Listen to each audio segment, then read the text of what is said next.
বাস্তবতা বড় কঠিন শিক্ষক। সে কাউকে ছাড় দেয় না, কাউকে বিশেষ সুবিধাও দেয় না। মানুষ যতই স্বপ্ন দেখুক, একদিন না একদিন বাস্তবতার সামনে দাঁড়াতেই হয়। যে মানুষগুলো একসময় পাশে থাকার কথা ছিল, প্রয়োজন শেষ হলে তারাই দূরে সরে যায়। যাদের জন্য নিজের সবটুকু উজাড় করে দেওয়া হয়, অনেক সময় তারাই মূল্য দিতে জানে না। বাস্তবতা শিখিয়ে দেয় সবাই আপন নয়, সব হাসির আড়ালে সুখ থাকে না, আর সব সম্পর্ক শেষ পর্যন্ত টিকে থাকে না।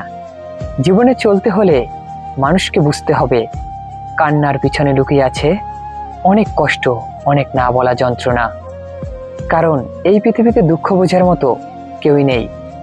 সময় তার নিজের গতিতে চলতে হয়, তাই বাস্তবতা আমাদের শেখায় অন্যের উপর নয়, নিজের উপর ভরসা করতে, আশা রাখতে, কিন্তু অন্ধবিশ্বাস না করতে।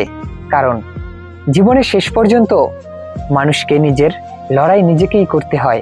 বাস্তবতা যতই কঠিন হোক, এটি মানুষকে শক্ত করে পরিণত করে এবং সত্যিকারের জীবনকে চিনতে শেখায়।